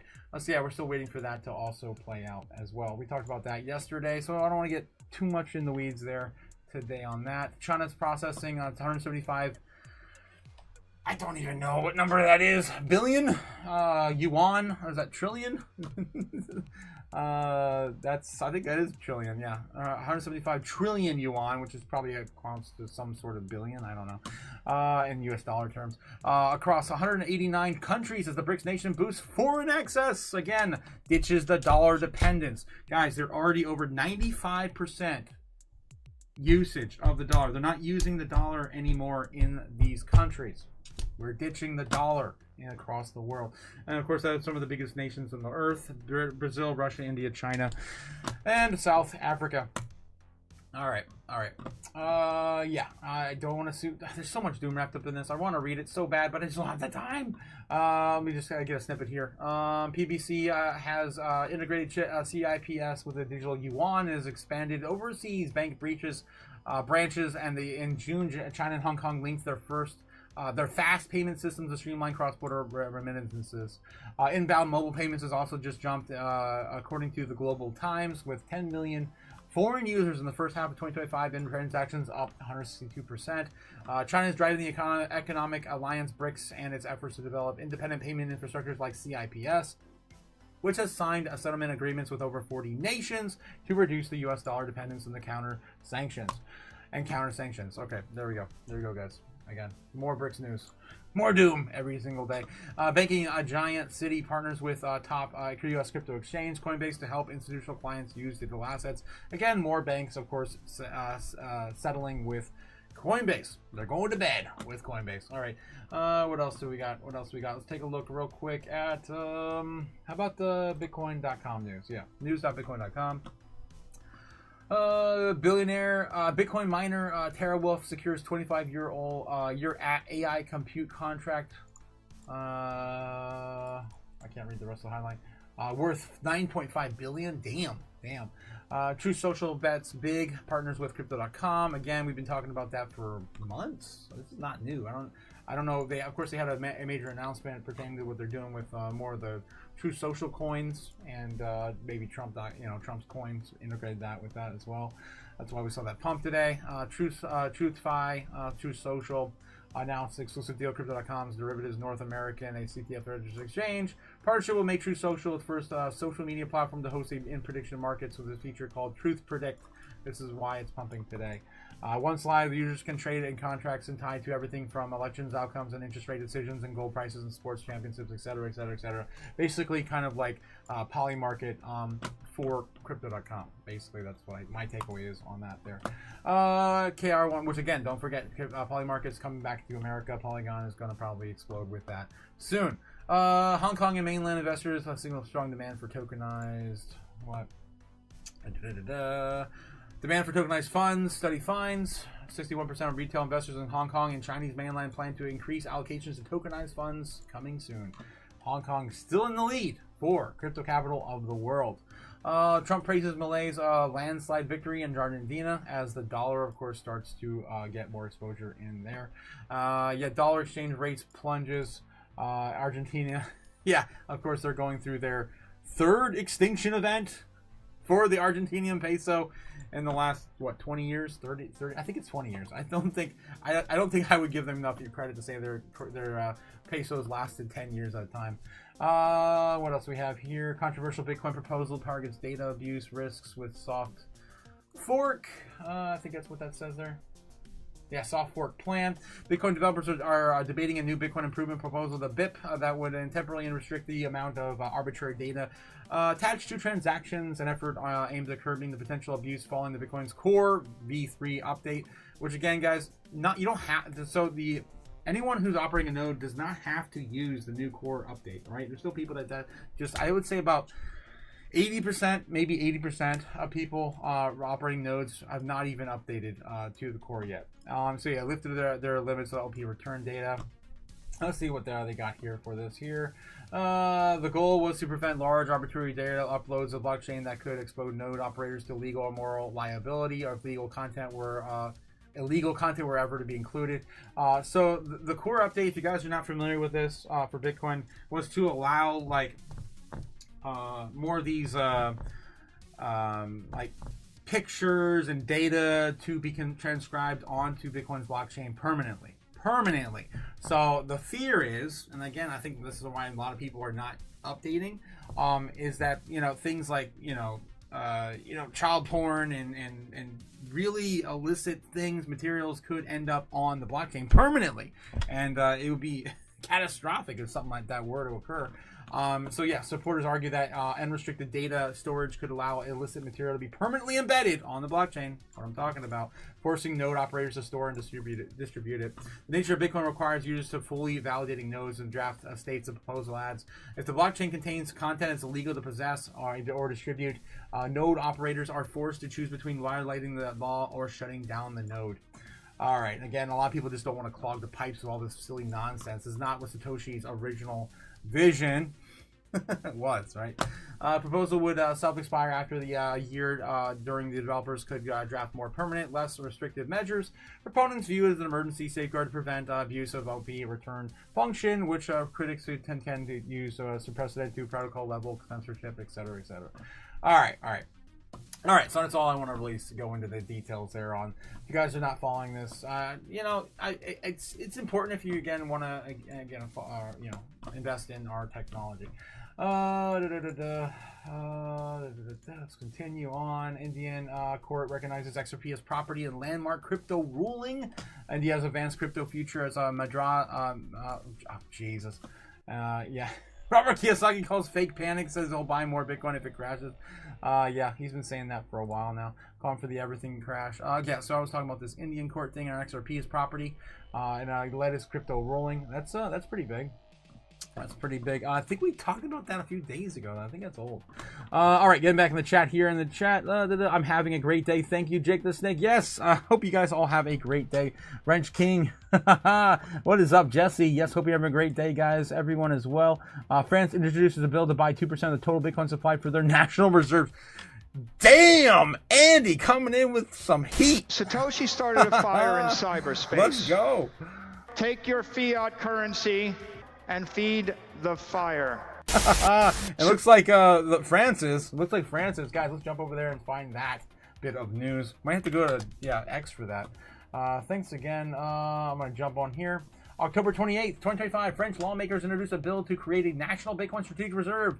So they just started with it. They didn't enact it, right? So it's introduced right now, which again, they've been very pro Bitcoin here lately. We've been covering France and Sweden and all these other countries, Germany, about facing, everyone trying to, of course, create a Bitcoin reserve. This is what I've been talking about. One of the major catalysts for Bitcoin getting to 1 million sooner rather than later would be, of course, for this to happen. And someone's buying really big amounts right now. We just showed you guys last night that waterfall we just had for Bitcoin on the amount of exchanges.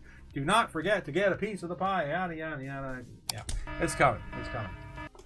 So anyway, 420,000 Bitcoins is their total they want to acquire. 2% of the total supply over the next 7 to 8 years. That's going to be difficult if everyone else is on the Bitcoin gold rush. The bill introduced by Eric Chiatti, I'm assuming that's how you... Eric Chiatti, I think that's how you pronounce that. I don't know. The center-right UDR party aims to establish Bitcoin as a digital gold to protect France's financial sovereignty. And again, everyone's playing the debasement trade. Everyone needs something other than this. Everyone's holding this for way too long. That's why we burn it every single day. It's silly, ridiculous, nonsense. What are you, stupid? It's just paper. It's just paper, guys. It's just paper. It's silly, stupid shit. All right. France proposes a bill to buy 2% of the Bitcoin supply, and that is what we're talking about. That's crazy, man. That's crazy. That's a huge amount. Huge, ridiculous amount. Everyone's, of course, trying to get to that million. At least Michael Saylor's company is. Michael Saylor's already beyond 2%. He's definitely beyond 2%. He's at 480, 600,000. I think it's like 600,000 Bitcoin right now. Michael Saylor, MicroStrategy, of course, purchasing more Bitcoin yesterday. Currently holds BTC quantity. I think it's like getting close to 65. Yeah, 600, 500, 600,500 or 605. I'm done. Numbers. Oh my God. What are you, stupid? Yes.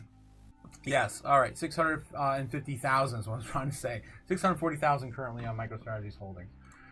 Oh my God. Okay. Let's get back into it, guys. Any other big news articles? Let's take a look at X, see if we missed anything. That's usually a good confirmation if we are behind on any of the news.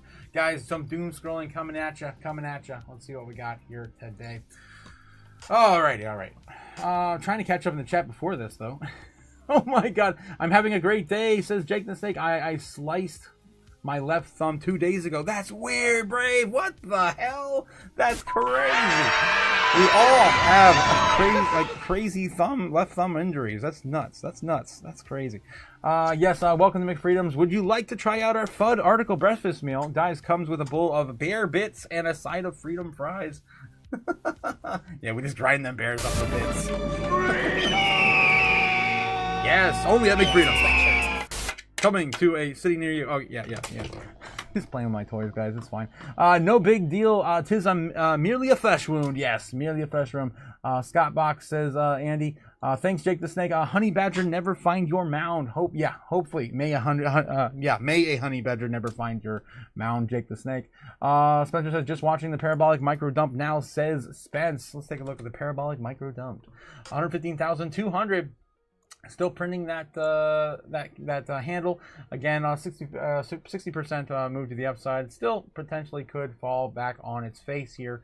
Looks like we did wick pretty quick, so it's possible we still continue the handle into the afternoon. This will probably happen around 12:30, 1 o'clock, and still on the book. It's still possibly could get us back to that 117.5 before PAL, right? And I really don't want to see 120,000 before PAL, guys. I'm telling you, I'm very, very serious about this. I want to stay as sideways as we can into that meeting, so we don't see any more pain.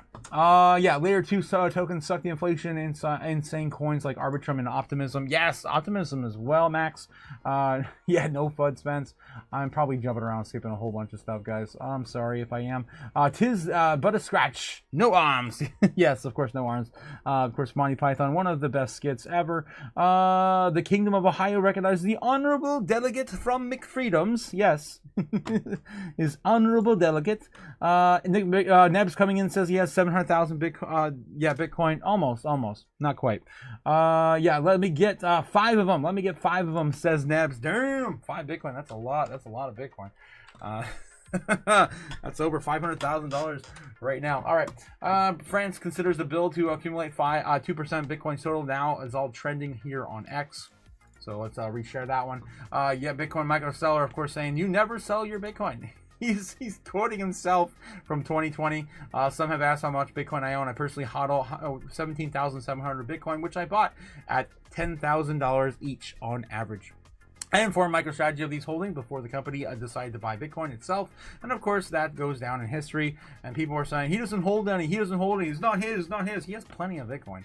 He's a billionaire. Are you kidding me? I don't know why people think it's just MicroStrategy. It's not his.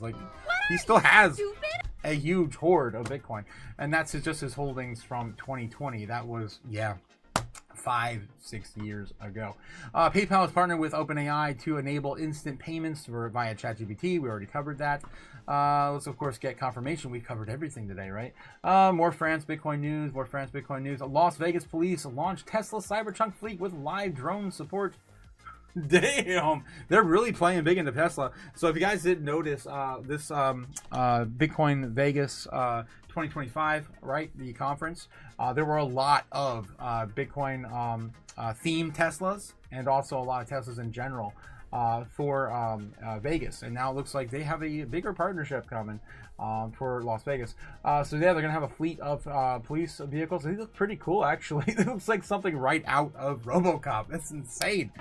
I'd buy that for $1. Yes, I love it. I love it. Oh, guys, we're moving into the dystopian future one day at a time. Shoot. I do gotta get going here soon, though. Las Vegas police unveils bulletproof Tesla Cybertruck fleet. $13 trillion BlackRock CEO Larry Fink tells you crypto. If you believe countries are going to continue to debase their currency, buy Bitcoin. Of course, buy Bitcoin. Yeah, and that's not Larry Fink. Okay, here we go. Assets or gold are assets of fear. You own these assets because you're frightened of the debasement of your assets. You're worried about your financial security. You're worried about your physical security, and between crypto assets and gold, they believe, there's a strong belief that is a good hedge against optimism. Okay. Jamie, you were a little scared. If you believe. All right. If you believe, of course, if your currency is failing, yada, yada, yada, flight to safety. He's actually saying quality. Flight to quality. It's the same thing. Flight to safety. President Trump, Japanese Prime Minister Sanae Takaichi. It's probably Takaichi. I don't know without seeing the katakana. Just signed the official agreement securing rare earths and critical minerals, reducing reliance on China.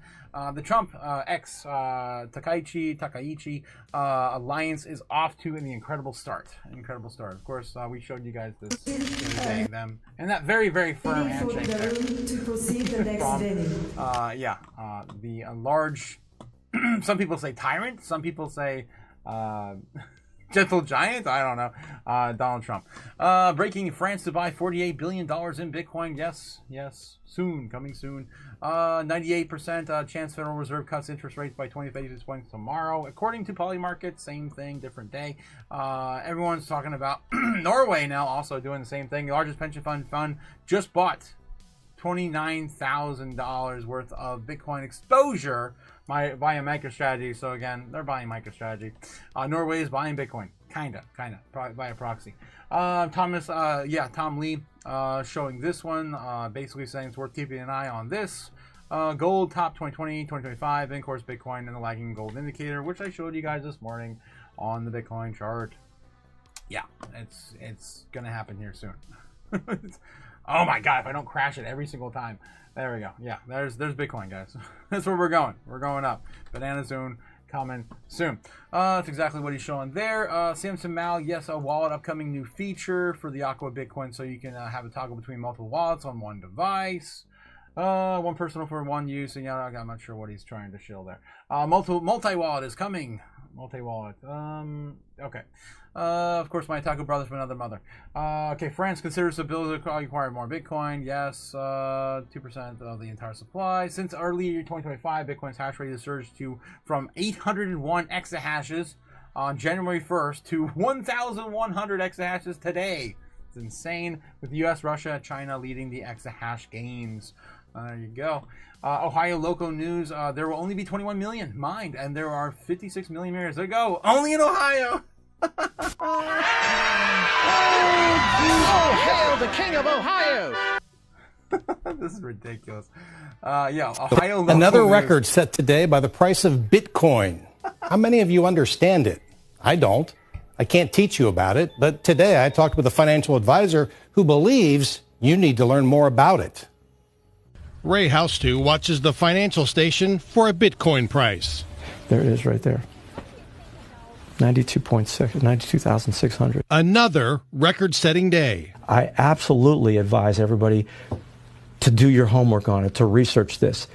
It is something that you need to know and learn about. Ray Houston is a financial advisor. He was a doubter at first on Bitcoin, but he studied it, finding a paper which explained the blockchain technology Bitcoin is based on. And I read that, and I was blown away by it because I just wanted to find a reason to tell people this was garbage, and I couldn't. House 2 can't say whether you should buy it or not. Every person's situation is different. He believes demand for Bitcoin right now is based on two things. The SEC approved it for exchange-traded products, and Donald Trump embracing digital assets. The Bitcoin is the network itself. So the government can't control it, a bank can't control it, the central banks can't control it, and that's part of the reason that people are excited about it. Bitcoin seemed more like a gaming token and novelty instrument when it started 15 years ago. Now, it's recognized like other investments which are centuries old. Right up there with silver and oil and everything else. House 2 believes Bitcoin has proven that it's here to stay. It's like gold, only it's much more efficient than gold. You don't have to pay to store it, you don't have to pay to transport it, you don't have to pay to protect it, you don't have to cut, with gold you can't cut slivers off to pay for things. All those you can do with Bitcoin. Of course, going back, he literally saying the quiet parts out loud on the news, guys. On the news, on the state of Ohio, they are getting more progressive than most states now when it comes to Bitcoin regulation too. Don't forget, again, you can make payments in the state of Ohio for less than $500 and not pay capital gains tax with Bitcoin. Yes, good morning, Otakuites. Ramona coming with a $2 super chat. Nice. Sorry, guys, I had to take that phone call. I have an appointment. I gotta go. But anyway, I just want to, of course, double check the real news over on X. Make sure we didn't skip anything or didn't miss anything today. Again, this is pretty much the confirmation I check at the end of every single live stream, just to make sure that we are up to date on all the breaking and latest and greatest news pertaining to our space. All right, guys, have a great day. Thanks again, Andy, again for that shout out during the middle of our live stream for, of course, France now looking to accumulate 2% of the total supply. That's insane. That's insane. What are you, stupid? They're never gonna get it. But they're gonna try. All right, guys, I will see you guys again tonight. It's gonna be the first Tinfoil Hat Tuesday. I'm excited for it. I hope to see, of course, you guys there with us. Hope to have Cody on with me tonight. Cody and Nebs definitely gonna be hanging out with us tonight and talking about some conspiracies. Oh no. That's tonight. So again, have a great day, guys. I will see you soon. When will then be now? Soon. Fly me to the moon. Let me trade among the stars. Let me see what freedom's like without money and gold bars. In other words, gold Nike. Oh! In other words, let's make history. Oh! Fill my walls with more songs and let me huddle forevermore and more and more and more and more. I'm on board. Hollywood talking is yours. In other words, I choose you. In other words, I love you.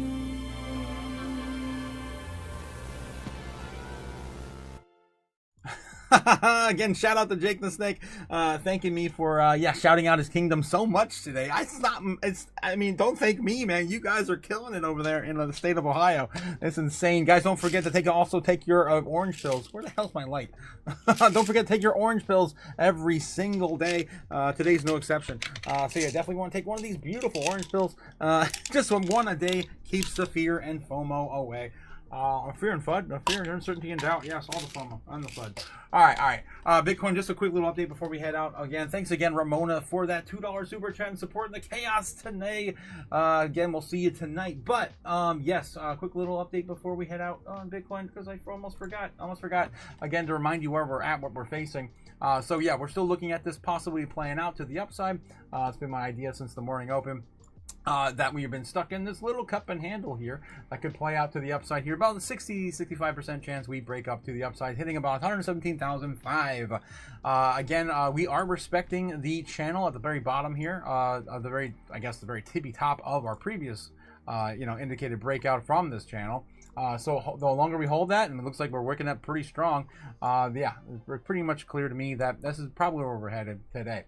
Again, probably won't head out.